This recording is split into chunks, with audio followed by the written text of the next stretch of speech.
पहले एग्रीकल्चर और केमिस्ट्री का पेपर सॉल्यूशन कर लिया है। अब हम बात करेंगे बायोलॉजी के पेपर के बारे में।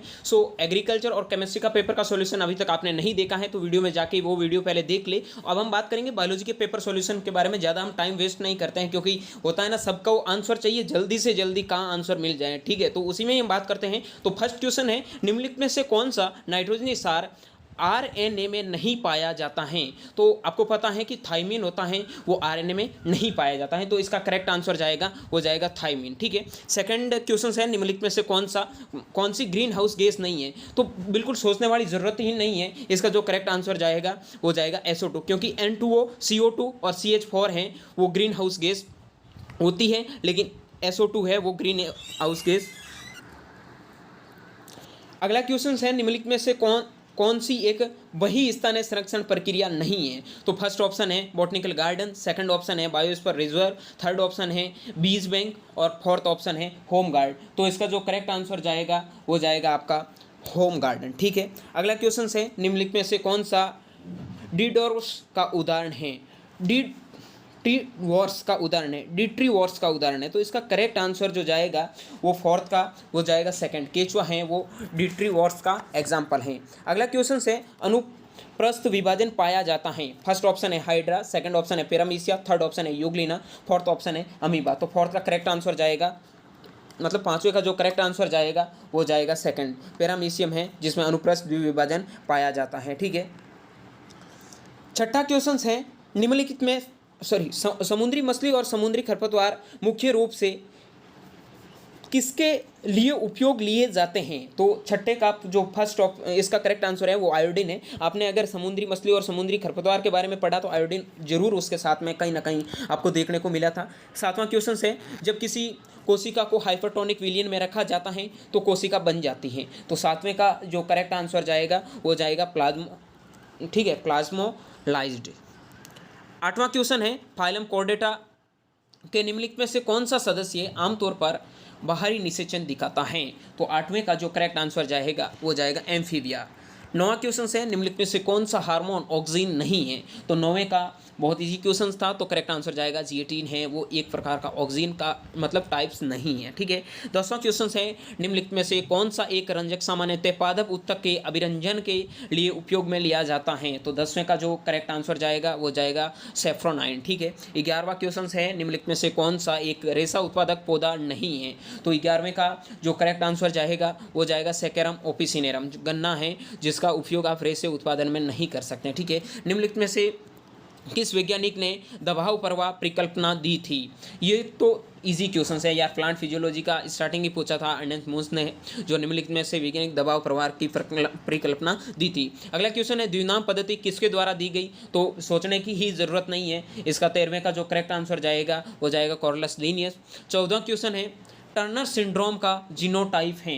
तो 14वें का जो करेक्ट आंसर जाएगा वो जाएगा ए, यानी 44+X0 होता है वो टर्नर सिंड्रोम का जीनोटाइप होता है, ठीक है। 15वां क्वेश्चन है, निम्न जलीय जंतुओं का श्वसन अंग है? तो 15वें का जो करेक्ट आंसर जाएगा वो जाएगा गलफड़े, यानी कि गिल्स है वो जितने भी जो आपके एक्वेटिक एनिमल्स होते हैं उनका रेस्पिरेटरी ऑर्गन होता है, ठीक है। अगला क्वेश्चन है, निम्नलिखित में से कौन सा प्रतिबंध एंजाइम नहीं है? ठीक है, ये बोल रहा है रेस्ट्रिकेशन एंजाइम का भाग नहीं है। तो 16वें का जो करेक्ट आंसर जाएगा वो जाएगा सेकंड, 16वें का सेकंड ऑप्शन है वो आपका करेक्ट है। अगला क्वेश्चन है, गेहूं में लूज स्मट अस्टिलोगो ट्रिटिकी के कारण होता है, जो फाइलम किस फाइलम से संबंधित हैं? तो 17वें का जो करेक्ट आंसर जाएगा बेसिडियोमाइसिटीज जाएगा। अगला क्वेश्चन है, ब्रूड चैम्बर शब्द का प्रयोग आमतौर पर किसके लिए किया जाता है? तो 18वें का जो करेक्ट आंसर है मधुमक्खी पालन कक्ष के लिए किया जाता है। 19वां क्वेश्चन है, साइट्रस कैंकर रोग किसके कारण होता है? तो 19वें का जो करेक्ट आंसर जाएगा वो जाएगा फोर्थ, ग्राम नेगेटिव जेंथोमोनास, ठीक है। अगला क्वेश्चन है, वॉटसन और क्रिक किसकी खोज के लिए प्रसिद्ध थे? तो 20वें का जो करेक्ट आंसर जाएगा वो जाएगा सेकंड, डीएनए की संरचना के लिए वॉटसन और क्रिक ने खोज की थी, डीएनए संरचना की, ठीक है, स्ट्रक्चर ऑफ डीएनए जो मतलब वॉटसन और क्रिक ने इसकी खोज की थी। अगला क्वेश्चन है, निम्नलिखित में से किस मानव रक्त कणिका में वृद्धावस्था में केंद्रक नहीं होता है? 21वें का जो करेक्ट आंसर है वो है आरबीसी, ठीक है। आरबीसी में केंद्रक नहीं होता है। ये चीज़ें आपने बहुत अच्छे से आई होप अच्छे से पढ़ी होगी। अगला क्वेश्चन है, निम्नलिखित में से कौन सा रोग निमेटोड के कारण नहीं होता है? तो देखो यार, मैंने लास्ट टाइम में आपको ये चीज़ें प्रोवाइड करवाई थी शॉर्ट नोट्स के रूप में। अगर आपने निमेटोड पढ़ा है तो इसका आंसर गलत में भी नहीं करके आए हैं, तो 22वें का जो करेक्ट आंसर जाएगा, गेहूं का जड़ सड़न रोग है वो निमेटोड के कारण नहीं होता है। ठीक है, बाकी सारे के सारे निमेटोड से होने वाले रोग हैं। 23वां क्वेश्चन है, प्लाज्मिड सामान्यतः पाया जाता है। तो प्लाज्मिड सबको पता है किस में पाया जाता है, विषाणु में प्लाज्मिड पाया जाता है। अगला क्वेश्चन है, निम्नलिखित में से कौन सा क्लोरोफिल संरचना का एक आवश्यक खनिज अंग है? तो इसमें मैंगनीज और मैग्नीशियम दोनों हैं। तो ये बोल रहा है निम्नलिखित में से कौन सा क्लोरोफिल संरचना का एक आवश्यक खनिज है, तो इसलिए इसका जो करेक्ट आंसर जाएगा वो जाएगा मैग्नीशियम। अगला क्वेश्चन है, आनुवंशिकता का गुणसूत्रीय आधार किसके द्वारा दिया गया था? तो 23वें का जो करेक्ट आंसर है वो है 25वें का जो करेक्ट आंसर है वो है डब्ल्यू सटन। ठीक है, उसके बाद में निम्नलिखित में से कौन सा स्टॉप कोडॉन नहीं है? स्टॉप कोडॉन नहीं है, बहुत इंपॉर्टेंट, बहुत अच्छा क्वेश्चन था, यूजीयू। ठीक है, ये एक स्टॉप कोडॉन जीन नहीं माना जाता है। निम्नलिखित में से कौन सा पोरीफेरा का एक उदाहरण है? 27वें क्वेश्चन का जो आंसर है वो साइकॉन है, करेक्ट आंसर है। निम्नलिखित में से कौन सा एक C3 पौधा है? तो 28वें का जो आपका करेक्ट आंसर जाएगा वो जाएगा चावल, क्योंकि मक्का, गन्ना, ज्वार, मैंने आपको एक ये जब एग्रीकल्चर में मेट्रोलॉजी पढ़ाया था उसमें भी ये चीज़ें अच्छे से एक्सप्लेन करके बताई थी। जो भी थोड़ी बढ़ावार, अच्छी बढ़ावार वाली फसलें होती, बाजरे के समान दिखती है, वो C4 होती है, बाकी आपकी C3 प्लांट्स में ऐड किए जाते हैं। तो चावल इसमें थोड़ा अलग है, तो चावल इसका C3 मतलब करेक्ट आंसर है। अगला क्वेश्चन है, जहां एक कोशिका में ग्लाइकोलाइसिस की प्रक्रिया होती है वह कहलाता है? तो 29 का जो करेक्ट आंसर है वो होगा साइटोप्लाज्म। ठीक है, 29वें का फोर्थ ऑप्शन है वो करेक्ट है। अगला क्वेश्चन है, सभी अनाज किस परिवार, बिना सोचे समझे क्वेश्चन एग्रीकल्चर वालों को आना चाहिए, पोएसी इसका करेक्ट आंसर है। ठीक है, बाकी सोलेनेसी आपको पता है किसका होता है, क्रूसीफेरी और कुकुरबिटेसी, तो सारे वेजिटेबल से रिलेटेड चले गए। ठीक है, अनाज पूछा तो सीधा आंसर आ गया। अगला क्वेश्चन है, बेटी कपास की खेती मुख्य रूप से होती है? 31 का जो करेक्ट आंसर है वो कीट क्षति के खिलाफ प्रतिरोधी होती है। ठीक है, रेजिस्टेंस मतलब एजेंस्ट इंसेक्ट डैमेज। ठीक है, करेक्ट ऑप्शन है इसका ए। निम्नलिखित में से कौन सा जैव विविधता के नुकसान से संबंधित नहीं है? अगला क्वेश्चन है 32वां क्वेश्चन है, इसका थोड़ा सोचने वाला क्वेश्चन है कि निम्नलिखित में से कौन सा जैव विविधता के, ये मैंने बोला था नहीं वाली गलती मत करना मत करना मत करना, इसने यही गलती की है। इस जो भी दोस्त का पेपर है इसने ये गलती की है, तो इसका जो करेक्ट आंसर जाएगा वो जाएगा स्वस्थानीय संरक्षण, यानी कि इन सीटू कंजर्वेशन होता है वो आपको बायोडाइवर्सिटी को नुकसान नहीं पहुंचाता है। ठीक है, अगला क्वेश्चन है, निम्नलिखित में से कौन सा हार्मोन फलों को पकाने में मदद करता है? तो 33वां तो बहुत इजी क्वेश्चन है, हॉर्टिकल्चर में रटे हुए क्वेश्चन है, एथिलीन इसका करेक्ट आंसर है। 34वां क्वेश्चन है, जानवरों के साम्राज्य में सभी मनुष्यों को रखा गया है? 34वें का जो करेक्ट आंसर है वो है आपका ए। ठीक है, यूथेरिया जिसका करेक्ट आंसर माना जाता है। अगला क्वेश्चन है कि किसी भी कीट के जीवन चक्र का सही क्रम क्या है?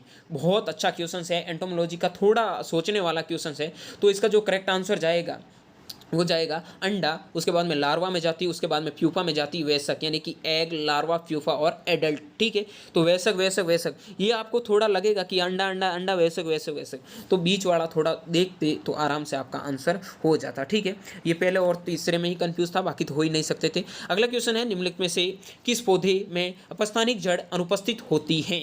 तो 36वें क्वेश्चन का जो करेक्ट आंसर जाएगा वो जाएगा गेहूँ। ठीक है, निम्नलिखित में से किस पौधे में अपस्थानिक जड़ अनुपस्थित होती है? अनुपस्थित पूछा, ब्रायोफाइलम, मटर और चावल में अपस्थानिक जड़ें पाई जाती हैं, लेकिन गेहूं में अपस्थानिक जड़ें नहीं पाई जाती है। ठीक है, अगला क्वेश्चन है, निम्नलिखित में से कौन सी संरचना मानव के मादा जनन तंत्र में अनुपस्थित होती है?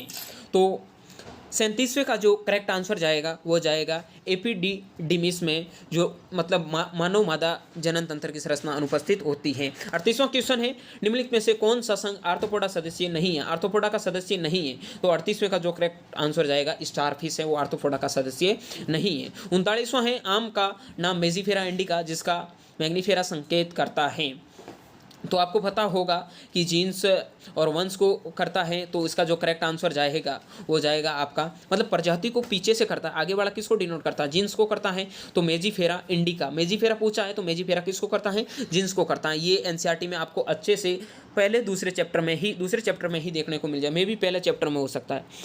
अगला क्वेश्चन है टेफ्रम जाति के अंतर्गत आता है, तो 40वें का जो करेक्ट आंसर है वो है प्लेथी हेलमेंथी। तो ये था आपका बायोलॉजी का पेपर। इतना आप डिफिकल्ट नहीं कह सकते हैं, मॉडरेट पेपर था। अगर अच्छी सी तैयारी है तो 30 क्वेश्चंस आप अच्छे से कर दोगे। और पेपर का लेवल मेरे को जिस हिसाब से लगा है उस हिसाब से लग रहा है आपको 70+ क्वेश्चंस की कट ऑफ देखने को मिलेगी, क्योंकि डिफिकल्ट पेपर था नहीं। मैंने बोला मॉडरेट पेपर आएगा तो आप 70+ क्वेश्चन सही करोगे तभी आपका सिलेक्शन होगा, ठीक है। तो ये चीज़ें मैंने आपको पहले भी बता रखी है और अभी भी बता रहा हूँ। और एक वीडियो में आप कमेंट बॉक्स में कमेंट करके बताना कि आपके कितने क्वेश्चन सही हो रहे हैं। उसके बाद में हम चर्चा करेंगे क्या कट ऑफ इस बार जाने वाली है, ठीक है। मिलेंगे किसी नए वीडियो में, तब तक के लिए स्वस्थ रहे, मस्त रहे। कमेंट बॉक्स में कमेंट करके बताना आपके जेईटी के इस पेपर में कितने क्वेश्चन सही हो रहे हैं। Thank you very much.